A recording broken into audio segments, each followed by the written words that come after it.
What is up, everybody? Rogue TCG. This is going to be my Mutant deck profile. This deck, I brought to locals. I went 2-1-1. Wins were against, both were against Phantomite, like Big Pile with like DPE and Brave tokens from both decks.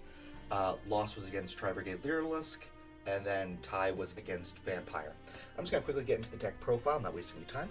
We run triple Mutant SD46. When normal or special, you get to add a mutant spell or trap, and then it's a mini mutant. All mini mutants, you can banish a corresponding card of a type. Monster, spell, or trap. If it's a monster, you get Beast. Trap, you get Arsenal, and then spell, you get Mist from your deck. And you also tribute itself for cost. So all mini mutants have that effect. We run triple MO5. This is a mini mutant, and we get to add a monster other than itself on normal or special summon. We run triple mutant. This has the effect where you can special summon itself from hand. No effect on summon, but when it for its mini mutant effect, you have to also pay life points equal to the attack of the monster that you summon. So I guess it just incentivizes playing Mist, but we don't have enough spells to incentivize that. That's all for the mini mutants. We run 1 Arsenal and 2 Beast. Arsenal can't be targeted with traps. Beast can't be targeted with monster effects. Arsenal, when an opponent's monster activates an effect, you can banish a card from your hand or field, banish a monster they control. Beast, you can negate a spell or trap activation by doing the same thing. Now on to hand traps. We run double Ogre, because we run e-tele.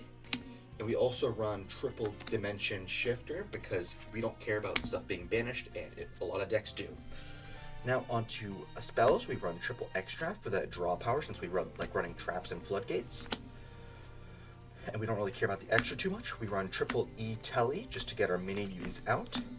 We run double Evolution Lab. Evolution Lab, when activated from hand for the first time, special summons a mini mutant from a banished or from your hand. And while it's on field, all mutants gain 100 attack for every banished mutant card you control with a different name. And while it's also on field, you can put a mutant monster from your hand to the bottom of the deck, and then draw a card. So it puts your bricks back in the deck. Now onto some traps. We run triple Mutant Expansion. When this card is on the field, or when it's activated, you special summon a mini mutant from your deck for free, and it stays on field so you can banish it for Arsenal or for mutants activated effects. And then also, if your mutant would be destroyed by a card effect while it's on board, you can substitute it by banishing Expansion instead.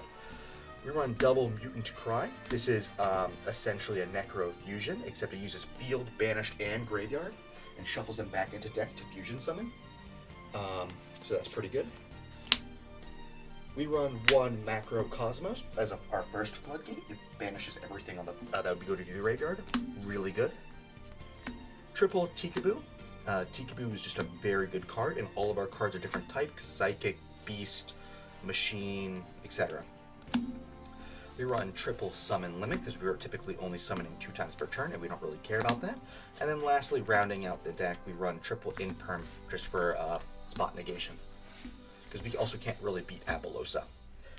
That's all for the main deck. Now onto the extra deck. We run double Gravity Controller, 1 Cross Sheep, 1 Cerberus, triple Nightmare Phoenix, double Unicorn. That's all for the Link monsters. We're not ever going to be making any except for like Unicorn or Phoenix. We play 1 Dark Mist just because it's very funny. Now for the mutants, we run triple Synthesis. We want to be fusing into this. It's a Trident on summon. And if your opponent activates an effect, you can activate the effect where this card is unaffected by cards of the type that they activated until the end of the turn. Very good. And it also floats. And then triple Mutant Ultimus, the big boss monster. You need 3 level 8 or higher mutants to make it. When your opponent activates a card or effect, you can banish the corresponding card from your graveyard, negate the effect, and banish it. And also, when it dies, it also floats. So, very, very good. It's also very big. That's all for the main deck and, extra deck. Now onto the sideboard. The sideboard is completely subjective. It depends on your local metagame. In my local metagame, there's a lot of, Fluunderies, PK, pile decks, all that.